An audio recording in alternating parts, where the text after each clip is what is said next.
Muito boa tarde, senhoras e senhores deputados. Vamos então dar início à audição no âmbito da apreciação na especialidade da proposta de Lei 44 do Governo.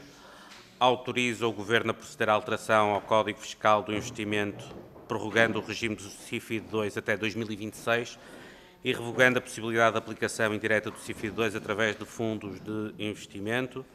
Desde já agradeço aos membros da Associação Portuguesa de Capital de Risco, na pessoa do Sr. Presidente da Direção, Dr. Stefano de Moraes, do Sr. Secretário-Geral, Dr. António Dias Martins, e da Sra. Doutora Sofia Egídio, assessora jurídica. Vamos então dar início. Começamos pelo Grupo Parlamentar do PSD. Sr. Deputado Alberto Fonseca dispõe de até 3 minutos. Tenha a palavra. Muito obrigado, Sr. Presidente, Sras. e Srs. Deputados. Queria começar por cumprimentar o Sr. Presidente da Associação Portuguesa de Capitais de Risco, Sr. Dr. Stefano de Moraes, e a restante delegação que aqui o acompanha. Temos esta audição no âmbito da autorização legislativa que o Governo pediu à Assembleia da República para proceder a algumas alterações no âmbito do CIFID, sendo que o propósito do Governo é, naquilo que diz respeito ao CIFID direto, prorrogar aquilo que já existe e terminar com o benefício fiscal associado ao CIFID indireto, que é aquilo que mais tem a ver aqui com a audição que aqui temos hoje.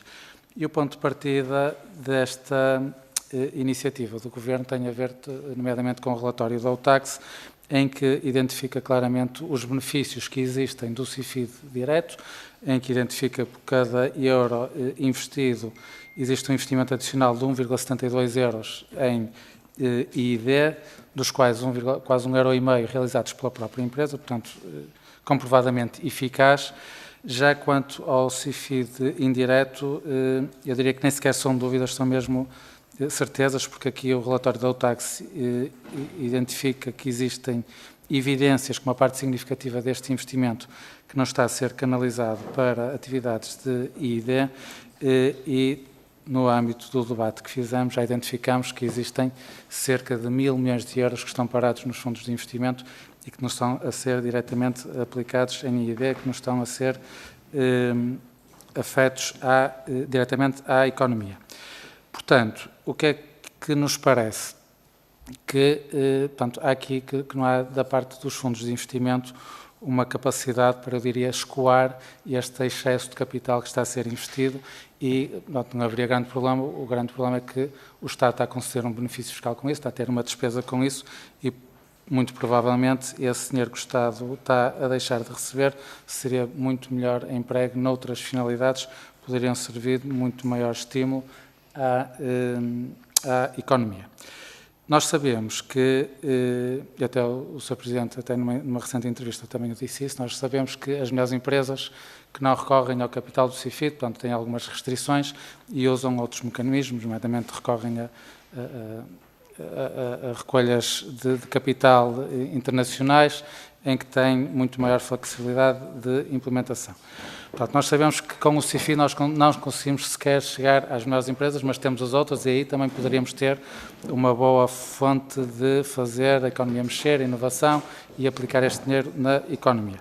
Mas o que é certo é que se nós olharmos para este facto, que temos mais de 1.000 milhões de euros ou cerca de 1.000 milhões de euros parados no fundo de investimento, dá de facto a ideia que não temos capacidade para alocar todo este estoque de capital que é em excesso para as oportunidades que existem. Por isso, eu diria que tem aqui uma excelente oportunidade para nos provar o contrário, pelo menos tentar desmontar estes argumentos aqui perante a Comissão. Muito obrigado, Sr. Deputado. Passo a palavra ao Grupo Parlamentar do Partido Chega. Sr. Deputado Paulo Seco dispõe de até 3 minutos. Sr. Presidente, Sr. Presidente da Associação Portuguesa de Capital de Risco, Sras. e Srs. Deputados, como deputado eleito pelo Partido Chega e, sobretudo, bastante comprometido com o fomento da inovação e do crescimento económico no nosso país, vejo nesta proposta de lei número 44 um passo bastante decisivo, mas que exige ajustes para maximizar o seu impacto no ecossistema do capital de risco.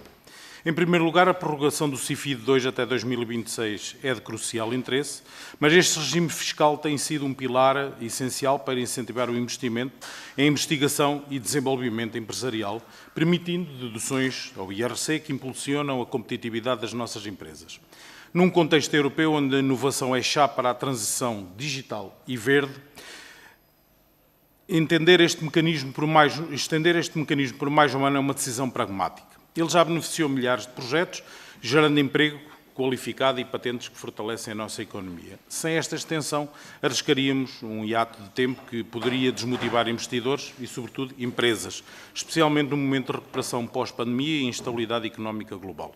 No entanto, a revogação da aplicação indireta do CIFID II, através dos fundos de investimentos, suscita preocupações bastante profundas, particularmente para associações como a Associação Portuguesa de Capital de Risco.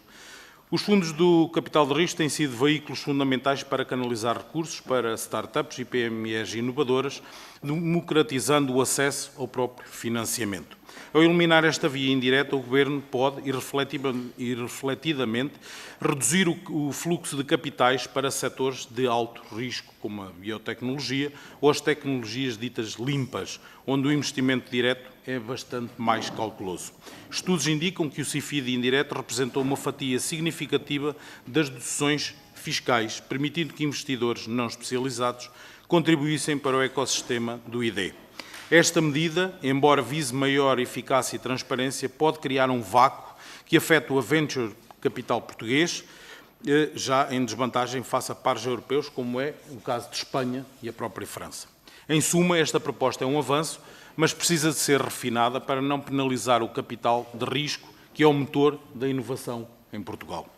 Apelo ao diálogo construtivo para que o CIFID II evolua para um instrumento ainda mais robusto, alinhado com as metas da União Europeia para 2030. Juntos, poderemos transformar desafios em oportunidades para um Portugal mais inovador e competitivo. Vou-lhe deixar umas pequenas perguntas, muito rápidas. Como pretende a Associação mitigar o impacto da revogação do CIFID indireto nos fundos de Venture Capital, garantindo que o investimento em startups inovadoras não diminua em 2026? Qual a posição da Associação sobre a limitação a 20% das contribuições para a inovação produtiva e como pode ser otimizado para atrair mais investimento estrangeiro em ID? Face à prorrogação apenas até 2026, que medidas concretas propõe a Associação para um novo regime fiscal pós-CIFID II que integre melhor o ecossistema de capital de risco nacional? E, para terminar, tendo em conta os dados que apresentaram sobre a comparação internacional e sobre a saída de empresas portuguesas para outros mercados, consideram que Portugal está hoje a criar condições para ter talento e empresas inovadoras ou continuamos a penalizar fiscal e regulatoriamente quem quer crescer, investir e, sobretudo, criar riqueza no país? Muito obrigado. Muito obrigado, Sr. Deputado. Passo a palavra ao Grupo Parlamentar do Partido Socialista. Sr. Deputado António Mendonça Mendes dispõe de até 3 minutos. Obrigado, Sr. Presidente. Quero cumprimentar a Associação Portuguesa de Capital de Risco e reiterar que estamos aqui porque o Governo pediu à Assembleia da República uma autorização para que depois possa o Governo legislar, e o sentido que pede a autorização aqui à Assembleia da República é para que autorizemos a que possa revogar o chamado CIFID indireto, possa prorrogar o CIFID direto e depois possa fazer alguns ajustamentos.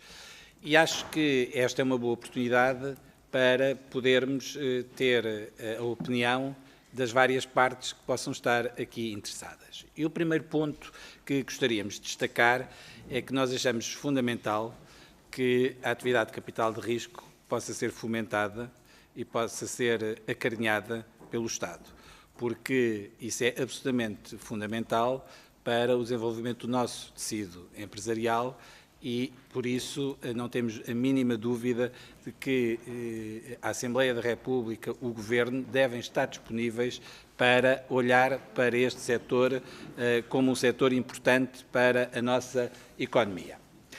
A verdade, porém, é que no tema que nos traz aqui, do CIFID indireto, esse tema é um tema que já tem algum tempo, foi identificado, nomeadamente pela Inspeção-Geral de Finanças, que há cerca de 5 anos, algumas falhas no funcionamento deste sistema, designadamente quando se procurou que esse sistema pudesse ser mais simples, designadamente com o reconhecimento da idoneidade dos projetos através da ANI, mas a verdade é que aquilo que se veio a verificar é que mesmo muitas das publicitações dos vossos associados tinham mais enfoque naquilo que era o benefício fiscal que podia ir até 82,5% da coleta do que propriamente naquilo que era o pretendido por este benefício fiscal, que era incentivar a investigação e o desenvolvimento.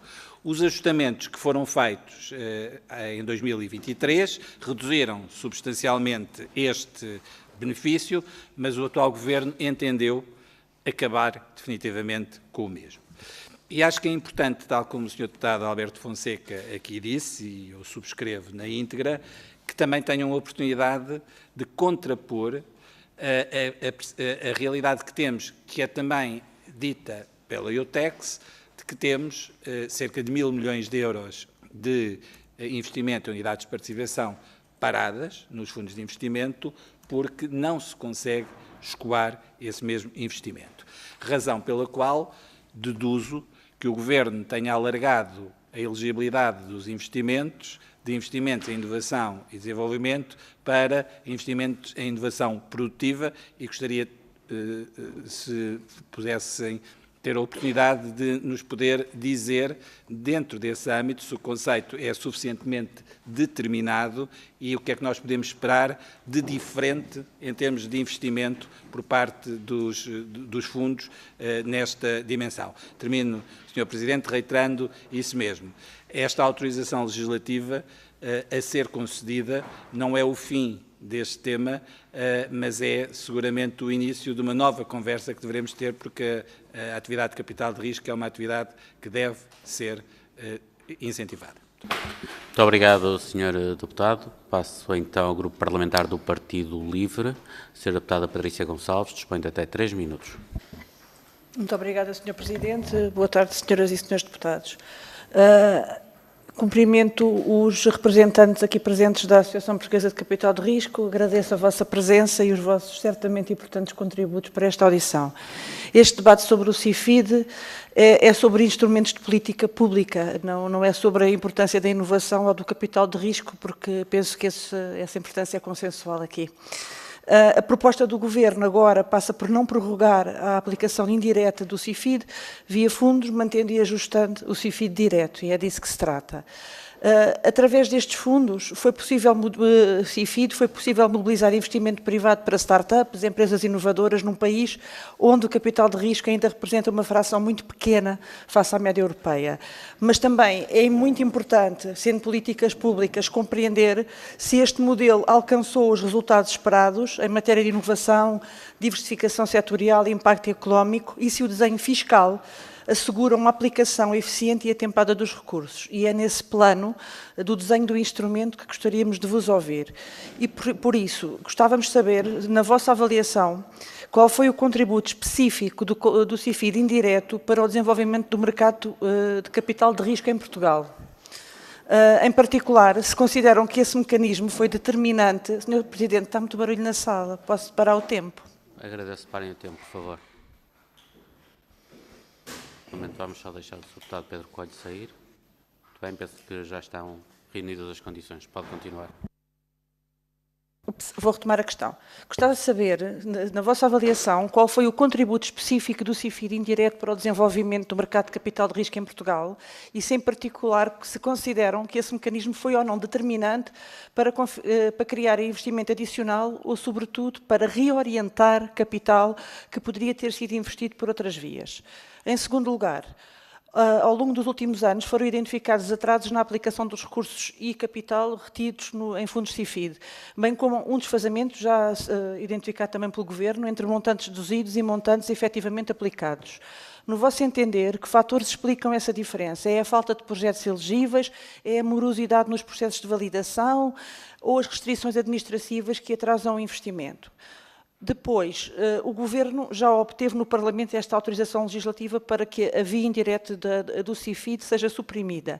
Gostávamos de saber se antecipam algum impacto na disponibilidade de capital para startups e PMEs E como podem as novas regras de transição ser desenhadas para evitar rupturas no investimento em curso e para manter o interesse dos investidores privados neste ecossistema.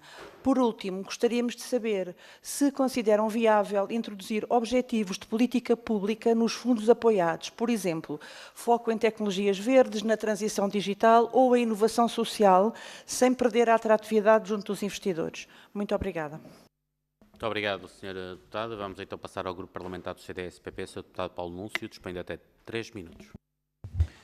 Muito obrigado, Sr. Presidente, e começava também por agradecer a disponibilidade e saudar a presença da Associação Portuguesa de Capital de Risco nesta comissão e também os contributos que terão a oportunidade de apresentar na discussão desta proposta de lei tão importante.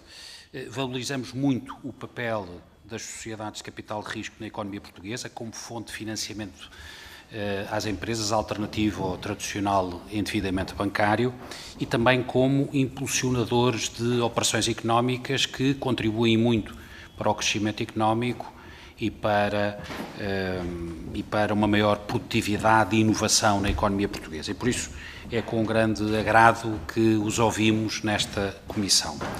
Há mais de 10 anos, em 2014, na minha qualidade de Secretário de Estado dos Assuntos Fiscais, empenhei-me pessoalmente na aprovação do novo Código Fiscal de Investimento, que procedeu a algumas melhorias no regime do CIFID II. E o Governo, agora, passados mais de 10 anos, incluiu e bem no programa de Governo proceder a uma revisão deste regime e procurar alinhar este regime aos atuais desafios. Principalmente, como já foi aliás referido, tendo em conta que mais de 1.000 milhões de euros estão parqueados em fundos e não foram disponibilizados para a economia. Estamos a falar do tal investimento indireto que é feito através da aquisição de participações nos fundos de investimento. E por isso gostaria de deixar algumas perguntas para poder receber o vosso contributo nesta discussão na especialidade. Desde logo, qual é o vosso entendimento sobre o que provocou estes constrangimentos que levaram a que, de facto, os fundos que foram levantados tivessem ficado parqueados e não tivessem chegado às empresas onde fariam falta para a inovação e o desenvolvimento. Depois, gostava também de vos ouvir, em termos mais gerais, sobre as medidas que são propostas nesta proposta de lei. Passo o pleonasmo. Desde logo o alargamento dos prazos de 3 para 5 anos, para permitir precisamente mais tempo para estes fundos chegarem à economia. Uma alteração e um alargamento do âmbito, permitindo também que estes fundos possam proceder a investimentos não só na investigação e desenvolvimento, mas também na inovação produtiva, ou seja, naquilo que fica para lá da investigação, permitindo assim às empresas aproveitarem estes fundos e as vantagens fiscais também para produzirem face à inovação que foi gerada e, finalmente, na parte da simplificação do reconhecimento da idoneidade de algumas dessas operações por parte da ANI. E, de facto, se estas alterações podem ou não contribuir para que estes fundos cheguem mais facilmente à economia. Finalmente, uma última questão. Em junho de 25, a vossa associação defendeu uma revisão do CIFID II para garantir que os fundos eram aplicados em negócios e operações mais inovadoras. E eu pergunto como é que avaliam a proposta de lei que está neste momento a ser discutida à luz do apelo que fizeram em junho de 2025. Muito obrigado. Muito obrigado, Sr. Deputado. E agora, fora de precedência, Sr. Deputado Mário Amorim Lopes, do Grupo Parlamentar de Iniciativa Liberal, dispõe de até 3 minutos. Muito obrigado, Sr. Presidente, e obrigado pela tolerância com o meu atraso. Cumprimento também as senhoras e senhores deputados e os representantes da Associação Portuguesa de Capital de Risco. Só aqui uma nota prévia: Portugal precisa desesperadamente de duas coisas. Precisa de capital, porque Portugal é um país capitalista, mas sem capital, e precisa de mais tolerância ao risco, porque isso são condições essenciais para dinamizarmos a nossa economia, para criarmos empresas e para que essas empresas possam crescer. Feito este ponto prévio, nós, por regra, somos mais favoráveis a uma redução across the board transversal de IRC. E, portanto, permitir que as empresas possam reter aquilo que são os seus proveitos, para que no ano seguinte possam investir com os seus resultados transitados, possam adquirir mais capital, contratar mais gente, pagar melhores salários, enfim, fazer aquilo que acharem que devem fazer. E, numa ótica muito pessoal, porque tive a oportunidade, enquanto docente, de rever projetos CIFID via ANI, enquanto perito, eu percebi que aquilo era uma forma de as empresas irem retroativamente buscar parte do IRC e, na maior parte das vezes, projetos que não tinham investigação e desenvolvimento nenhum. Mas, dito isto, nós somos também sensíveis à evidência empírica e a verdade é que, fazendo fé, e tudo indica que este estudo é um estudo idóneo, porque quem o realizou, de facto, são pessoas idóneas e competentes, os resultados do CIFID 2 são taxativos. O que nós observamos aqui é, para aquelas empresas que receberam investimento através deste fundo, temos um aumento com a massa salarial superior a 100%, um crescimento do emprego de 50% a 60%, um aumento dos ativos tangíveis de 60% e dos intangíveis, grande parte dos quais são propriedade intelectual e patentes, 150% a 200%. Portanto, os resultados são francamente bons. E já para quem investe, também temos um aumento do emprego e da massa salarial 40% a 50%, investimento em ativos tangíveis 40% a 50% e um retorno acrescido de 50% em relação àquilo que é o comprador ou o benchmark. Ou seja, as evidências são positivas. E se isto é o resultado de nós devolvermos algum dinheiro às empresas, imagine-se se pudéssemos fazer uma redução transversal mais significativa do IRC, desonerá-las e permitir que elas possam florescer. Dito isto, a questão que está neste momento aqui em discussão é a não continuidade deste fundo de investimento. Percebemos os argumentos que são elencados, 1 bi, 1.000 milhões que estão parados, embora, enfim, haja um custo de oportunidade, mas esse dinheiro não tem efetivamente de estar parado, pode ser rentabilizado enquanto não é alocado, e preocupa-nos também alguns investimentos que, pelos vistos, foram realizados com esse fundo de investimento, nomeadamente investimento em setores de baixa intensidade tecnológica, que não terão muita investigação e desenvolvimento, como a hotelaria. É difícil encontrar grande intensidade tecnológica na hotelaria, mas a verdade é que alguns desses fundos foram canalizados para aí. E, portanto, a nossa questão é como é que, representando capital de risco em Portugal, e isto é um problema transversal ao nível europeu também, temos pouquíssimo capital de risco ao nível da Europa, e isso é determinante para termos empresas inovadoras e empresas com elevada intensidade tecnológica, porque são essas que têm mais valor acrescentado e que pagam melhores salários. E esse também é dramático, porque as estatísticas indicam que 93% das empresas criadas nos últimos anos pagam o salário mínimo, ou seja, são de setores muito pouco produtivos e que certamente serão importantes, mas que não chegam. Portanto, a questão que eu deixo é o que é que nós podemos fazer ao nível nacional para que haja mais capital de risco, tanto tomadores desse capital como fundos disponíveis para ter esse capital disponível para a suplenar. Muito obrigado. Muito obrigado, Sr. Deputado. Para as respostas dou a palavra ao Sr. Dr. Stefano de Moraes. Sr. Doutor, dispõe de até 18 minutos. 18 minutos. Nesta primeira ronda. Muito bem, então muito boa tarde a todos. E agradecer desde já terem-nos convidado, porque estas matérias são muito complexas e é natural que, como todas as indústrias que os senhores avaliam, é muito difícil explicar, e posso-vos dizer que, mesmo dentro da Associação Portuguesa de Capital de Risco, o tema não é consensual, porque há fundos que têm CIFID, há fundos que não têm CIFID nenhum e há fundos que têm um bocado de CIFID. E, portanto, há uns que gostam e outros que não gostam, e, portanto, eu tenho aqui a tarefa ingrata de tentar dizer-vos uma posição equilibrada e verdadeira no que toca à nossa indústria. Eu fico muito agradado, em particular, de ver que há um consenso generalizado, serão poucas as matérias nesta Assembleia e nesta Casa, em que realmente o capital de risco tem um impacto muito positivo na economia portuguesa. Eu acho que isso foi demonstrado em muitos estudos, é demonstrado internacionalmente. Escusado será dizer que as maiores empresas do mundo, neste caso americanas, foram fundadas e financiadas por capital de risco, e que se a Europa e Portugal têm hipótese de chegar alguma vez aos calcanhares de outros líderes mundiais, será com grande impacto por causa do capital de risco, nomeadamente do venture capital, mas também do private equity, que investe em empresas mais maduras. Agora, há aqui uma nota prévia que eu devo dizer, também para compreenderem de onde é que vem este interesse no CIFID, no que toca aos fundos. Há uma clara falha de mercado no que toca à existência de capital privado nos fundos. Isto é uma falha de mercado europeia, mas que é gravíssima em Portugal. Não há fundos de pensões privados, praticamente. as famílias não investem em investimentos alternativos. Há uma aversão ao risco enorme, que eu diria quase cultural e secular, na Europa e em Portugal, por várias razões, e, portanto, nós temos em Portugal as empresas onde investir, temos hoje em dia as sociedades gestoras que têm a capacidade e a especialização para fazer os investimentos, não temos é dinheiro. Basicamente é isso. E nós todos sabemos que nós não vamos lá com dívida. Já tivemos dívida a mais e continuamos a ter em muitos setores dívida a mais. Portanto, é necessário capitalizar. Ora, o ciclo nos mercados desenvolvidos faz-se com capital privado, dos fundos de pensões dos trabalhadores, das pessoas normais, é distribuído por várias classes ativas e também no capital de risco, e esse dinheiro um dia chega a fundos, não vai diretamente dos fundos de pensões para as empresas, é como aos bancos. Também não vai diretamente dos depositantes para os aforradores ou para quem está a pedir um empréstimo. Há intermediários, no caso da dívida são os bancos, no caso do capital são os fundos.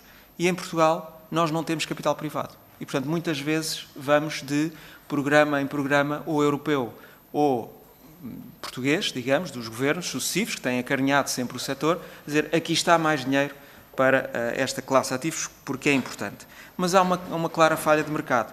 O CIFID indireto, veio colmatar essa falha parcialmente, porque foi uma forma de colocar os privados a colocar dinheiro em fundos para que esses fundos possam investir em empresas. Sendo que há empresas, e o facto de haver mais capital, mais oportunidades de investimento existem, porque começa a haver um efeito de bola de neve de investimento. Sobretudo nos fundos de Venture Capital, isto é muito difícil, porque para as startups, pergunte-se lá a uma seguradora ou a um banco português se querem investir em fundos para investir em startups. Nem um centavo. Ou seja, não acontece. Enquanto que nos Estados Unidos, sim acontece. E noutros países, no Norte da Europa, sim acontece, e há sofisticação financeira para que isso aconteça. E, portanto, o CIFID veio cair que nem uma luva na indústria de capital de risco, mas com muitas debilidades, com muito boas intenções, e eu agradeço quem esteve envolvido, obviamente, na criação do CIFID, mas a indústria de capital de risco não é uma indústria de que se possa colocar muitas restrições. Se me disserem, o senhor pode investir, mas entre o dia X e Y, no setor A, B ou C, e no valor X, Y, Z, acabou. Porque isto é um setor que exige, claro que os privados e os financiadores dos fundos definem em conjunto com os investidores qual é a política de investimento. Mas não podemos ser tão prescritivos. E a verdade é que a lei original, como estava criada, deixou muitas abertas e, portanto, os fundos levantaram capital na medida que conseguiam, porque o grande bottleneck dos fundos e da indústria é o capital. Portanto, havendo uma aberta para levantar capital, nem que seja a vender créditos fiscais, obviamente que é isso que se vai fazer, porque é o mercado a funcionar. Portanto, o problema não está no setor, está na forma como a lei foi originalmente concebida. Entretanto, a ANI passou, com as revisões que existiram, passou a haver um controle muito maior. Eu até diria excessivo, porque na última vez que eu estive cá, alertámos para as alterações não serem no sentido de restringir ainda mais a atividade de investimento, mas foi exatamente isso que aconteceu no governo anterior e anterior, que foi criar ainda mais restrições, diminuir os prazos, colocar mais condicionantes. Ora, à medida que se vai colocando mais condicionantes, maior a dificuldade de pôr esse dinheiro a trabalhar. É claro que os fundos, a penalização é tão forte, mas tão forte para quem não aplica o dinheiro, que eu garanto-vos que o dinheiro será aplicado. A questão é se será bem aplicado. E é por isso que, de forma geral, as alterações agora aqui propostas de extensão de prazo, de incluir outro tipo de investimentos, etc., são positivas, porque vai permitir que o dinheiro chegue às empresas. Eu devo dizer que, e antes de entrar na questão de acabar com o CIFID indireto, a única coisa que é mais surpreendente é talvez até o preâmbulo, que é esta narrativa que se passou que existe muito dinheiro por aplicar e que, portanto, os fundos não têm capacidade de o fazer. Eu devo lembrar aos senhores deputados que um fundo de investimento vive 10 anos, em que tem normalmente 5 para investir e 5 para desinvestir. Os balanços não se fazem a 3, 5, 6 anos, fazem-se às vezes a 10, 15 anos, porque normalmente os fundos depois são prorrogados. Portanto, nós também estamos a tentar comparar, se calhar, uma aplicação direta de um ano para o outro numa empresa que faz CIFID direto e que compra uma máquina, faz inovação produtiva, o que seja, com fundos que têm critérios de investimento e que tem muitas vezes outros investidores que não são CIFID, que querem que as coisas sejam feitas bem feitas e não à pressa. À medida que se criam mais restrições, mais penalizações e mais constrangimentos, o resultado será mau. E o nosso receio, com todas as alterações que foram feitas, com a forma como a lei foi originalmente concebida e, digamos, aproveitada pelo setor, e depois as restrições que foram colocadas, que o nosso receio é que os resultados, eventualmente, de alguns dos fundos não sejam ideais e que isso prejudique, de certa forma, a nossa indústria, porque depois virão os investidores privados profissionais dizer: eu já sabia que isto era mau. Mas isto é como a pessoa fazer um jogo de futebol com regras que estão inclinadas todas para um lado e depois dizer que aquela equipa perdeu, quando aquela equipa estava desesperada por jogar. É disto que se trata. Há um desespero por um forte constrangimento de capital, há uma avenida para haver capital, mas vem com tantas restrições que as pessoas dizem: bem, eu vou a jogo, mas seja o que Deus quiser.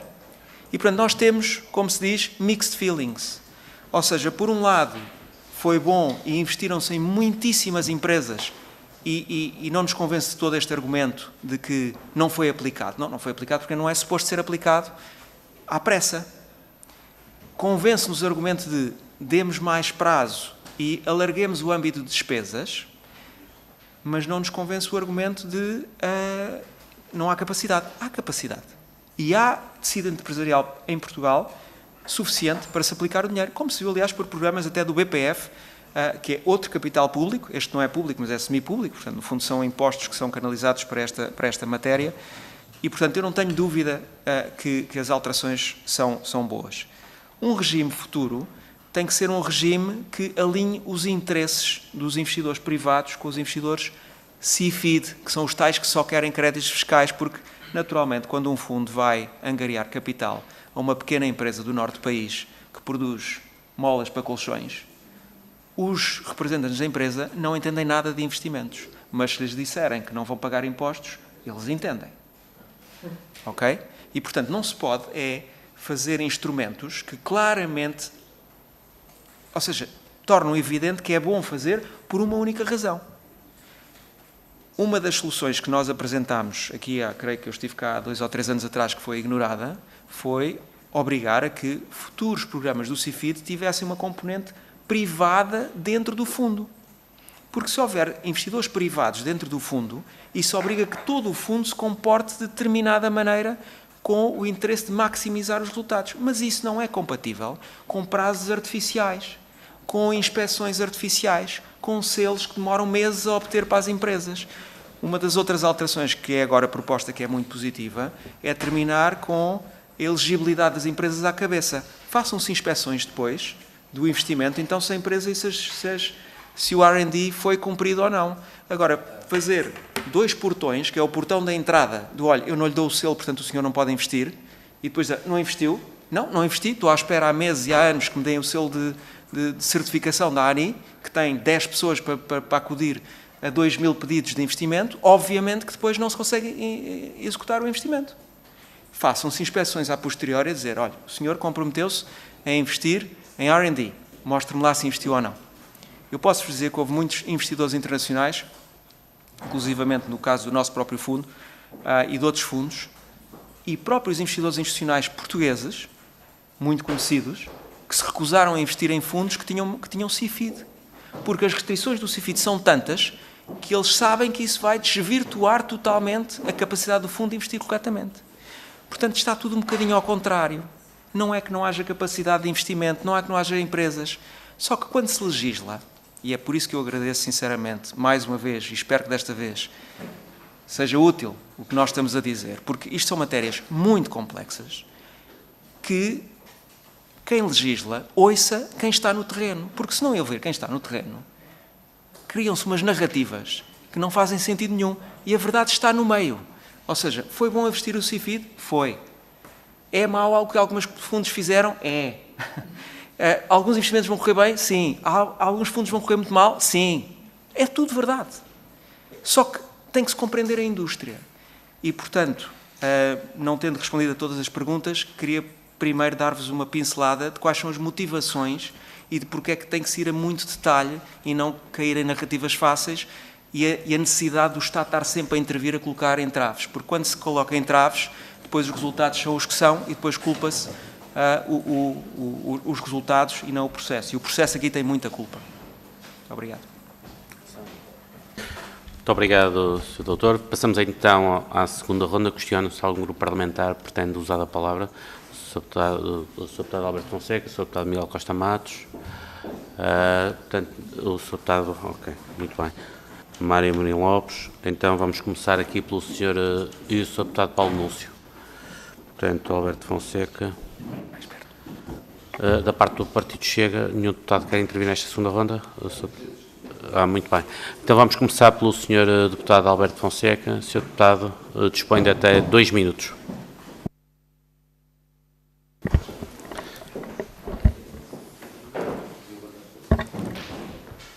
Muito obrigado, Sr. Presidente. Senhores Deputados, Sr. Presidente, há pouco eu fui direto ao assunto e acabei por não fazer uma referência que é justa, que é relevar o papel absolutamente fundamental que têm as sociedades de capital de risco no estímulo dessa indústria e, tal como já foi dito anteriormente, é uma pena que, não só em Portugal, mas por toda a Europa, que tenha um peso ainda muito incipiente face ao potencial que temos e que poderíamos estar aqui a criar grandes empresas a nível mundial e, infelizmente, temos ainda esta mentalidade muito... Somos o mais velho continente, o velho continente, não é? Ainda temos esta mentalidade também um pouco velha e que não nos permite, se calhar, crescer mais e arriscar mais do que aquilo que devíamos. Portanto, deixo aqui uma saudação ao importante papel que tem, quer no âmbito do CIFID, quer fora do âmbito do CIFID, como o Sr. Presidente também acabou por referir, que os seus associados também têm um importante papel nesta matéria. Agradecer todas as explicações que aqui nos deixou, que são de facto bastante relevantes da nossa parte e na fase seguinte da parte do Governo, que é quem irá liderar este dossiê. Há aqui uma questão importante, temos cerca de 450 milhões de euros por ano de despesa fiscal, e há que pesar na balança todos os prós e contras que existem deste benefício que está a ser atribuído, não descurando tudo aquilo que aconteceu até agora, mas, como em tudo na vida, ao fim de algum tempo é necessário também fazer uma reavaliação. Portanto, e mais de 10 anos depois da criação do CIFID, como o Sr. Presidente referiu, há muita coisa que foi muito positiva, não negamos isso, mas se calhar neste momento, e olhando para as consequências práticas da despesa fiscal que o Estado está a ter, convém fazer essa ponderação. Como foi dito pelo Sr. Deputado António Mendonça Mendes, a parte do Parlamento termina entretanto, e depois seguirá a parte do Governo, que também não será algo que se abre e feche de imediato, porque será criado um grupo de trabalho que irá estudar profundamente esta matéria e criar aqui uma solução que seja do maior interesse para todos. Por isso, aproveitava esta oportunidade para também lhe questionar que contributos é que podem deixar mais específicos e concretos, para além daqueles que já nos fez até ao momento, para alterações que o CIFID possa ter para ir ao encontro também de todo o know-how que já tem do mercado. Muito obrigado. Muito obrigado, Sr. Deputado. Passo a palavra ao Sr. Deputado Miguel Costa Matos. Muito obrigado, Sr. Presidente, senhoras e senhores deputados. Eu venho reforçar não só aquilo que é o reconhecimento da importância do capital de risco, do programa CIFID 2 para a investigação e desenvolvimento, mas também as perguntas que já foram colocadas pelo Sr. Deputado António Mendonça Mendes na primeira ronda e que, da nossa parte, são muito importantes de esclarecer.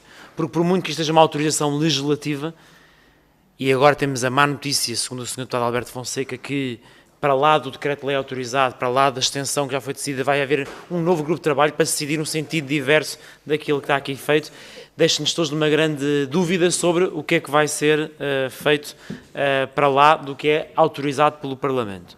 Mas, em relação àquilo que deve ser a autorização que o Parlamento concede, há duas coisas que nos preocupam. A primeira é perceber o que é a inovação produtiva. Porque, se ela for um conceito indeterminado, se houver incerteza sobre aquilo que ela compreende, se ela for deixada às interpretações da autoridade tributária, a insegurança jurídica que daí decorrerá será, com certeza, um entrave à aplicação destes fundos por parte dos fundos de capital de risco CIFID e, consequentemente, é uma solução que não é solução nenhuma. e é uma solução que vai acabar por não contribuir para o desenvolvimento do mercado de capitais em Portugal, nem para os fins extrafiscais que ele procura desenvolver, nomeadamente a promoção da inovação e da investigação e desenvolvimento. O segundo risco, para além de ser indeterminado, é que seja determinado num sentido tão lato que acaba por não ter impacto nenhum. No fundo, caber tudo dentro deste conceito da inovação produtiva e, consequentemente, este benefício fiscal não trazer verdadeiros ganhos para o desenvolvimento do nosso tecido económico e para a mudança do perfil de especialização da nossa economia. Enfim, o facto de estar a ser difícil executar o dinheiro que está nos fundos CIFID não pode servir de desculpa para que agora metamos tudo dentro dos conceitos daquilo que pode ser permitido investir. No fundo, seria uma espécie de balizar os princípios pelos pressupostos. E isso, do nosso ponto de vista, é errado. E, portanto, para terminar, Sr. Presidente, esta é a nossa primeira questão que gostávamos de insistir. E a segunda é de procurar perceber da vossa parte o que é que vai acontecer ao mercado de capitais, porque se estes 1.000 milhões de euros vão desaparecer, se este influxo anual de verbas no mercado de capitais vai desaparecer, alguma coisa tem que tomar o seu lugar. Nós sempre defendemos maior rigor. Foi por isso que defendemos auditorias, foi por isso que apertámos um bocadinho o cerco à fraude que existia. Mas é preciso haver alguma coisa que substitua isto do ponto de vista do incentivo à existência do mercado de capitais. Muito obrigado. Muito obrigado, Sr. Deputado. Passo a palavra ao Sr. Deputado Mário Amorim Lopes.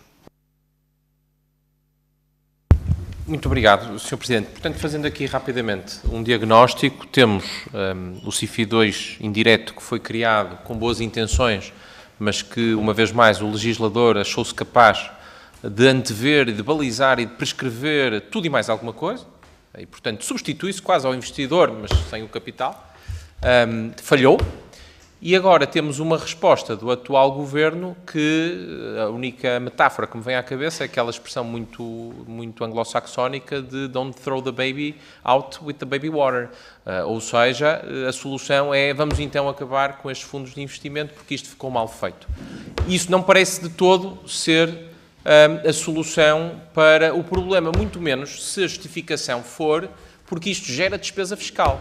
Despesa fiscal deve ser o termo, deve ser uma das maiores falácias económicas, tem o seu contexto em finanças públicas, mas é uma enorme falácia económica e quem, aliás, contrapunha muito bem esse termo de despesa fiscal era o, enfim, já falecido Rocha Andrade, ex-secretário de Estado, que fazia uma crítica muito veemente à expressão de despesa fiscal, porque nós não podemos considerar despesa fiscal receita que poderia não resultar se não tivesse sido tomada aquela medida política pública. Portanto, nós não podemos dizer que se perdeu 500 milhões de impostos se não tivéssemos baixado esses impostos e se as pessoas não tivessem vindo e realizassem os investimentos cá em Portugal. Portanto, se o pressuposto, e fazendo fé naquilo que o Sr. Deputado do PSD disse, Alberto, peço desculpa, esqueci-me da minha dislexia, Fonseca, obrigado, disse que há aqui uma despesa fiscal que motiva o fim do Fundo de Investimento Civil. Isto é preocupante, porque esse é o pior dos argumentos para o fazer. E dado que está feito este diagnóstico, eu creio que ainda vamos a tempo para impedir isso e para manter aqui este Fundo de Investimento ativo, fazendo a revisão da lei atual, percebendo onde é que devemos atuar, onde é que devemos tirar o excesso de balizamento que existe e dar a tal liberdade aos fundos para investir, sem que a solução seja, no fundo, enfim, deitar tudo fora, porque não serve. Eu creio que seria muito importante deixar-nos já aqui com um caderno de encargos exatamente dos pontos que devem ser revistos na lei, para que ainda possamos ir a tempo de o fazer. Muito obrigado. Muito obrigado, Sr. Deputado. Passo a palavra ao Sr. Deputado Paulo Núcio. O que é que disse? Muito obrigado, Sr. Presidente. Água do banho, bebê. Bom, vamos então. Enfim, esta segunda ronda tem esta vantagem, que é permitir uma clarificação das respostas que foram dadas na ronda inicial. E era precisamente aí que eu queria fixar esta minha intervenção na segunda ronda. Eu penso que percebi da intervenção que fez que a Associação é favorável ao alargamento dos prazos de 3 para 5 anos, como espaço temporal para proceder aos investimentos, designadamente através dos fundos de investimento que recorreram ao CIFID 2, que levantaram capital no CIFID 2. É também favorável à alteração que está a ser proposta pelo Governo no sentido de alargamento do âmbito dos investimentos elegíveis. Até agora, os investimentos elegíveis eram só investigação e desenvolvimento, agora passa a ser também na parte da inovação produtiva. Demos um exemplo, para isto não ficar só nos conceitos teóricos, uma empresa que invista em investigação e desenvolvimento, por exemplo, nos drones, e consiga chegar a uma solução tecnológica que permita conceber e criar um drone, ter também a possibilidade depois de construir esse mesmo drone e produzir esse mesmo drone com os incentivos fiscais que foram aplicados à parte da investigação e desenvolvimento. E por isso também me parece, pelo que percebi, que a Associação é favorável a esta alteração, a este alargamento do âmbito, e é também favorável à simplificação do reconhecimento de idoneidade que está previsto por parte da ANI.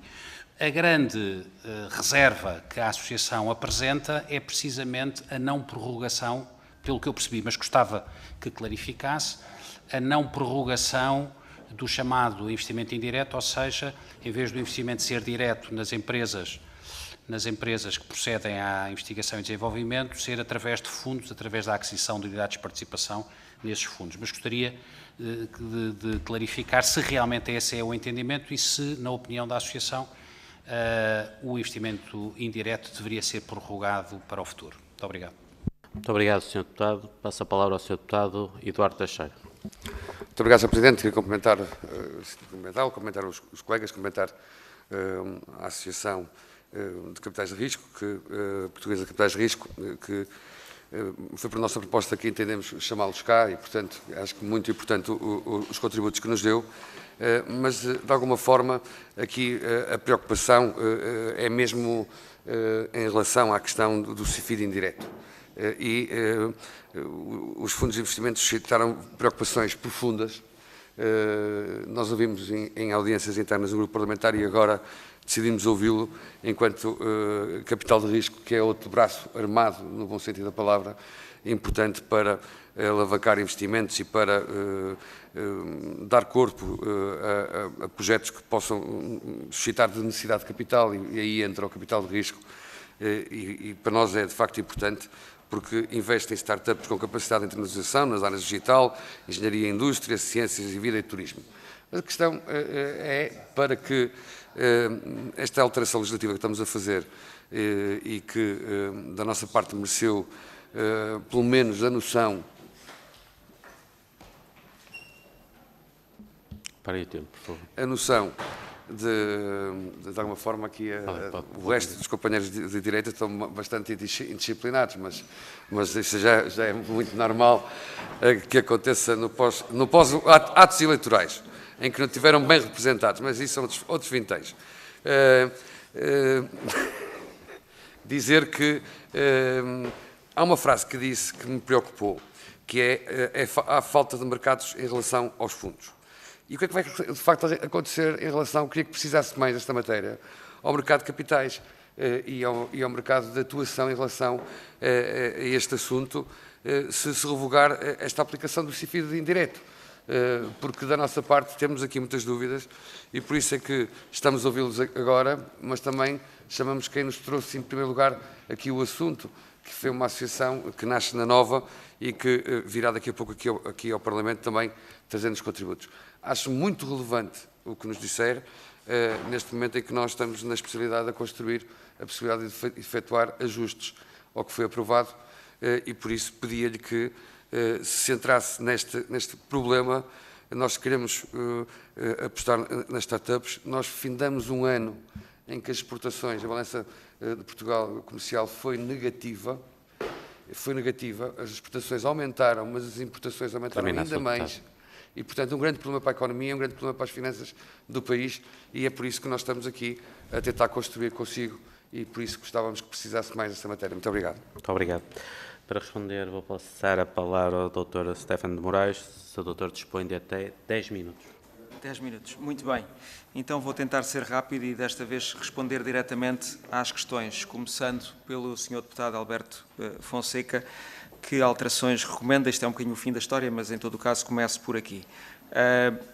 Há soluções que nós estamos a trabalhar, nomeadamente tem havido uma grande abertura do Governo e do BPF na criação de um fundo de fundos que possa investir em fundos de capital de risco, em condições de mercado. Mais uma vez, eu volto a frisar, tudo o que o Estado faça só pode fazer em condições de mercado, senão depois os privados não investem ao lado do Estado.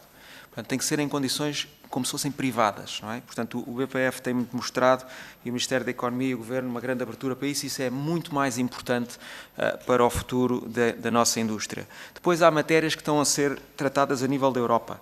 Esta questão das restrições dos fundos de pensões, eu bem sei que em Portugal quase não existem, mas os que existem também não investem. E na Europa há muitas restrições derivadas de várias regulamentações e diretivas que fazem com que os fundos de pensões que existem, as seguradoras, os bancos, etc., não possam investir. No momento que essas alterações forem feitas a nível europeu e transpostas para o nível nacional, teremos muito mais capital. Depois há uma questão mais ampla de literacia financeira e de União Europeia e do plano de poupança e investimento que está a ser, aliás, promovido pela Comissária Maria Luísa Albuquerque, que é fundamental. Portanto, há muitas outras coisas que se podem fazer para que haja capital, mas nós somos partidários que deve haver um novo CIFID, ou se este não fosse, digamos, interrompido, que deveria ser realmente reformulado de forma a que as condições de trabalho dos fundos, a sua angariação de capital e a sua aplicação de capital seja feito em total concordância com as leis de mercado e não com restrições, digamos, artificiais e que prejudicam essa mesma aplicação dos fundos. Portanto, nós estamos a trabalhar como associação, com o Governo, e temos todo o gosto em trabalhar com a Assembleia da República, com os grupos digamos, que estejam a trabalhar nessa área, porque também não é uma matéria fácil e, como disse, seguramente haverá fundos dentro da nossa associação que diziam não, manter tudo como está, aliás, voltar ao passado, e haverá fundos que dizer acabar com tudo imediatamente, que isto é uma vergonha. Portanto, temos de todos os tipos de associados e nós temos que ter uma posição, digamos, equilibrada e que defenda o mercado de capital de risco a longo prazo. Se calhar passava aqui para o deputado Miguel Costa Matos, que me falou desta questão da inovação produtiva. Um dos problemas do regime que tem vindo a vigorar é esta ideia um bocadinho antiquada que dá para investir só em investigação e desenvolvimento. Ou seja, parece que as empresas têm ali uma sala em que estão os cientistas e depois há uma sala que estão os que vendem. Não é assim que funciona, ou seja, isto é muito complicado, mesmo para uma ANI que faça inspeções e para as empresas que têm que contratar consultores para mostrar que as despesas, mas a burocracia que isto é, não é? Olha, esta empresa é mesmo R&D. Mas a verdade é que, por exemplo, muitas das startups, e nós, enfim, investimos em a maior parte dos nossos unicórnios portugueses, não digo a Apecrim, mas a Índico, que é também o meu fundo, digamos, que eu represento, muita da parte de investigação e desenvolvimento é falar com os clientes. São as equipas de vendas que fazem investigação e desenvolvimento, porque estão constantemente a falar com o mercado. Portanto, qual é a fronteira? Vamos ter doutorados a decidir qual é a fronteira? Isto é muito complicado, ou seja, e portanto, um dos grandes... Claro que o programa foi feito para fazer investigação e desenvolvimento e promovê-lo, mas depois qual é a fronteira das despesas? Pode ser fraude, não é fraude, é legítimo. E, portanto, isto gera muito conflito e, portanto, seria, obviamente, muito melhor ter um programa que seja mais normal, em que se diga, olha, nós queremos que haja inovação produtiva, queremos que exista inovação, que haja empregos mais qualificados, mais bem pagos, mais exportações e que Portugal produza uns quantos campeões mundiais e alguns regionais e europeus. E, portanto, vamos então imaginar como é que isso se faz, mas não nos podemos pôr em caixinhas. Não nos podemos pôr em caixinhas, olha, esta despesa é do cientista X que estudou biotecnologia profundíssima. Não funciona assim, as empresas já não funcionam assim, não são fábricas como antigamente. E, portanto, temos que sair desta caixa completamente e pensar de uma maneira diferente. Portanto, se nós formos a reformular um CIFID, o atual ou um futuro que nós consideramos que seria positivo para a indústria, porque é uma fonte de capital e a indústria não tem capital, e, portanto, mas temos que pensar de uma maneira muito mais abrangente e muito mais profunda, para o qual também vos digo, já que não tenho aqui a solução mágica, que isso tem que ser pensado em conjunto com todos vós. Portanto, a segunda pergunta tinha muito a ver, e também tem a ver aqui com depois a pergunta do Sr. Deputado Eduardo Teixeira. Vai faltar investimento? Por um lado, não vai faltar investimento, porque não nos podemos esquecer que esses tais 1.000 milhões, ou eu nem sei se são 1.000 milhões, se calhar é mais, se calhar é menos, ainda estão no mercado e, portanto, há muito dinheiro ainda para, digamos, para escoar.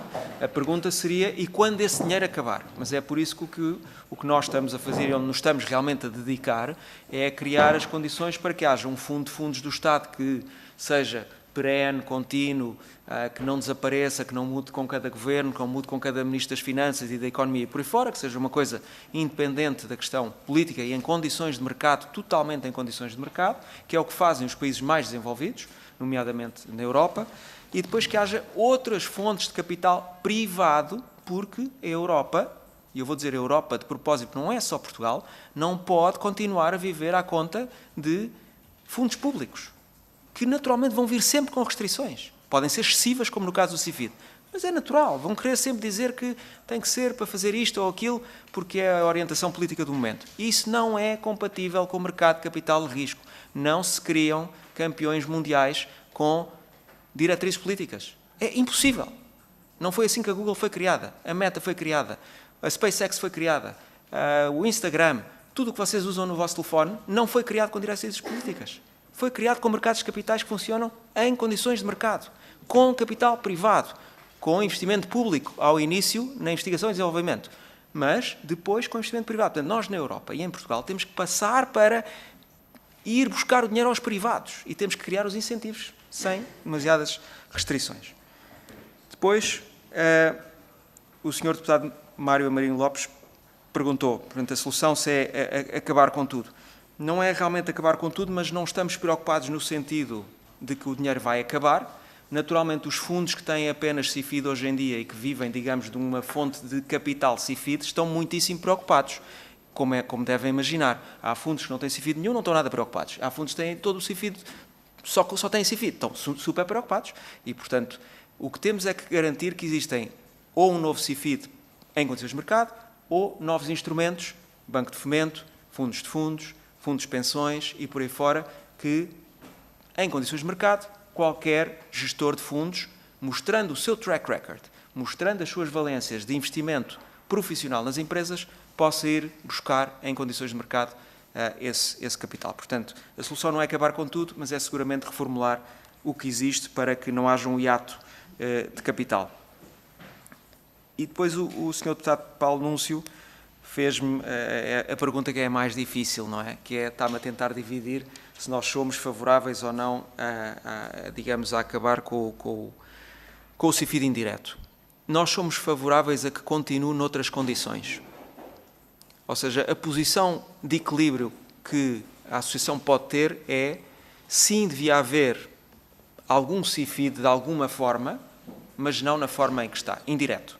Porque o direto, com certeza, não está em causa. O indireto é muito importante, devia continuar, mas não nas condições atuais. A única, digamos, opinião que eu vos posso dizer com relação a um futuro CIFID é que a forma de balizar o CIFID para que os fundos atuem em condições de mercado e até não em concorrência desleal para com fundos que não têm CIFID, porque existe um certo desbalanceamento quando há uns que têm e outros não têm, é garantir que dentro dos fundos o capital inteiro do fundo não é totalmente CIFID, que uma maioria do capital, ou pelo menos metade do capital, é angariado junto de investidores privados e institucionais, não públicos, portanto, privados e institucionais, que esses sim só têm um interesse, que é realizar os melhores investimentos possíveis naquele prazo de 10 anos. Isso é introduzir disciplina de mercado num instrumento que, pela via da legislação e da regulamentação e tudo isso, acabou por ser desvirtuado, mas a indústria aproveitou, com certeza, se não há mais nada, é o que há, mas não é ideal e lamentamos que isso possa vir um dia a trazer, digamos, aliás já trouxe, uma reputação negativa para a indústria, porque o instrumento foi desenhado desta maneira, infelizmente. E creio ter respondido a todas as perguntas diretas. Muito obrigado, Sr. Doutor. Sendo assim, dou por encerrada esta audição. Senhoras e senhores deputados, teremos uma nova audição às 17h30, pelo que agradeço a vossa pontualidade. Resta-me agradecer ao Dr. Stefano de Moraes e à restante equipa a vossa presença e os esclarecimentos prestados nesta comissão. Senhoras e senhores deputados, boa tarde.